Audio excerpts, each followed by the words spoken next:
Well, hi guys, welcome back to the channel. Today I am off to get my front wheels aligned, or tracking if you prefer. But not only that, ever since I had the 2-inch lift via the Pedders Track Rider suspension, they initially put on camber correction bolts. These became loose. I then tightened them up and they become loose again, and then a third time it happened at a pre-MOT check. So I ended up putting the original bolts back in. Then what was happening is I was having wear on the inside of the front tyres. Now, I've spoken to several people, mechanics and tyre fitters, and I've had a bit of a mixed response. One of them actually said, well, yeah, you can't use camber bolts. The trouble is with a camber bolt, and I will show you a picture of one soon, is the actual bolt itself is smaller than the original bolt, and it's got to be smaller because it has the cam halfway along the bolt to allow you to give that adjustment backwards and forwards. And because the bolt is a smaller diameter, when it's actually bolted through the suspension leg, there's a gap. Now, of course, with probably normal road driving conditions it wouldn't be an issue, but obviously a lot of hard off-road, unsurfaced road use, any little movement there will then exaggerate it and will end up then obviously becoming loose. Now, I have tried to work out different options. I thought, well, the original nuts are not thread locked or nylock, and I thought to myself, well, I wonder if a nylock bolt would actually hold on better. Certainly shouldn't undo. Then I just thought, would just plenty of strong thread lock do it? But I don't know what the real answer is. So I've spoken to the company that I'm off to today, which is a part of the Pro Tyre franchise. They're supposed to do a lot in motorsports, so they should know quite a lot of stuff about this. I've got my camber correction bolts with me in case they want to if they want to have a look at them and see if they feel that they can be used. But I don't know if they may just say, well, look, because of the nature of what you're doing with the vehicle, we're probably not going to get any better unless there is another solution. I don't know, there may be. See, I've thought about putting a sleeve on the end of the thread, sort of like, almost like a what do you call it, the coils that you use if you have to drill out a thread that's been destroyed. And I was thought about putting one of those on, and then you can then put a larger nut, and that would stop the movement at the end. But I thought today the tracking needs doing anyway. I'm squealing when I'm going around corners. I've got a road trip coming up to Wales in a couple of weeks' time. So, although I've got some lanes planned, so it'll probably knock the tracking out straight away, but at least the getting up there, it will be nice and true to start with. The big problem is when you put a lift on a car like this, you are going to affect the geometry of it. And I would never ever do it just for aesthetic purposes. As you know, mine is done because I do need that extra ground clearance from time to time. Certainly the lanes down my way, a lot of them have a very high crown because they are in farm use. So I do need that extra lift. Plus the amount of Fords that I go through was always handy. Well, that's strange. Although you can't see this, in front of me we've got a Dacia Sandero, and in front of him I've got the what is it, the Logan. So yes, we've got 3 Dacias in a row here. Anyway, so we're going to have a little word with them down there, see what they say, and I'll come back to you with the results. I'd love to record the guy. I don't know if you'd let me record him as he's explaining to me what he can or can't do, but I thought it would be interesting if he could.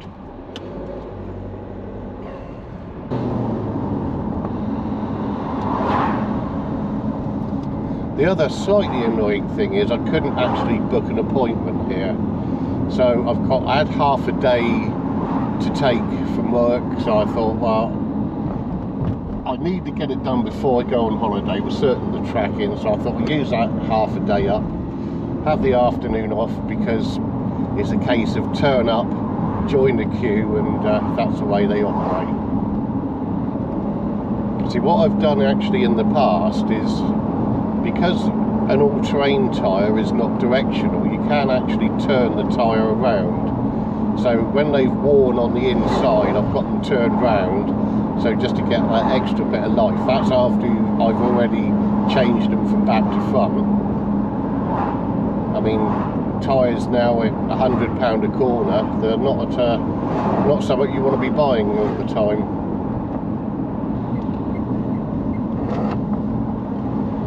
And in other news, I don't know if any of you have seen the new pictures of the new Land Cruiser. Wow, what a beautiful machine. It's hybrid, and I just think it looks absolutely incredible. It's gone back, it's got a nod back to the original sort of Land Cruiser. If you get an opportunity, have a look at it. Absolutely stunning. If I won the lottery or inherited a load of money, or my very measly amount of crypto that I've invested in suddenly goes wild, then yeah, a Land Cruiser for me. Another thing I will say, I put some new brake pads in. I think last time I used, oh no, what was it? One of Euro car parts ones. I can't think. They're quite expensive, but I've bought Brembo ones. So it surprised me. Brembo were on the cheaper end of the scale of brake pads, which is surprising because in the motorcycle world they're your premium brakes and pads. And my word, they are absolutely lovely. They really do bite nicely, especially in the wet. Yeah, I like them. And like I say, they're actually at the cheaper end. I don't know if they're just getting a really good rate at the moment on them, and I don't know, but they are superb.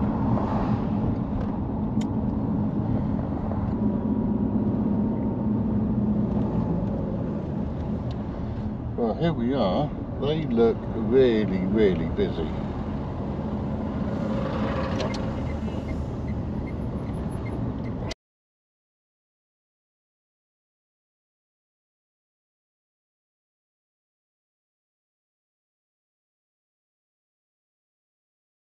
Well guys, I'm back, and what an interesting experience that's been.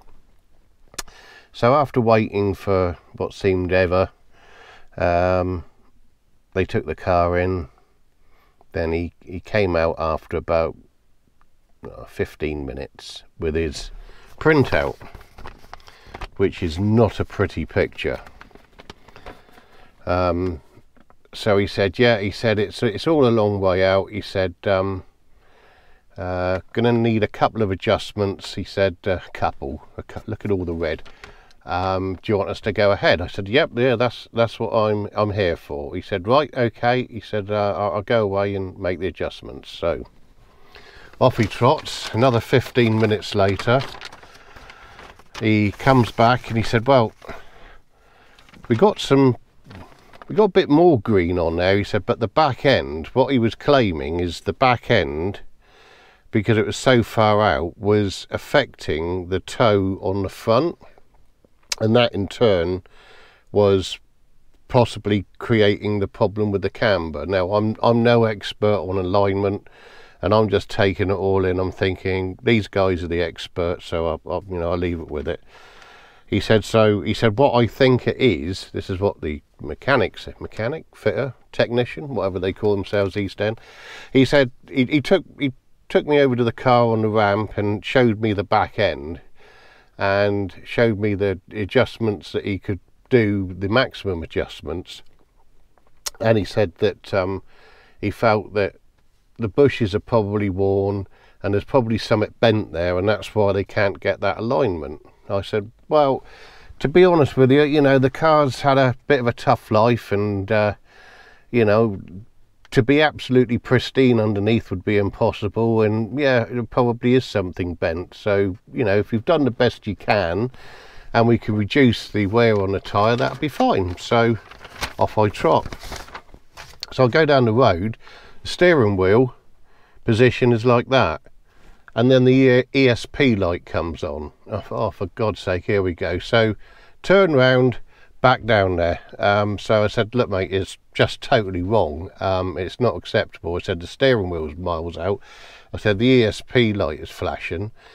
So I don't know if it's a steer angle sensor or something, but it's not liking what you've done. So they took it back in. Another half an hour passes, and then he comes out and presents me with this.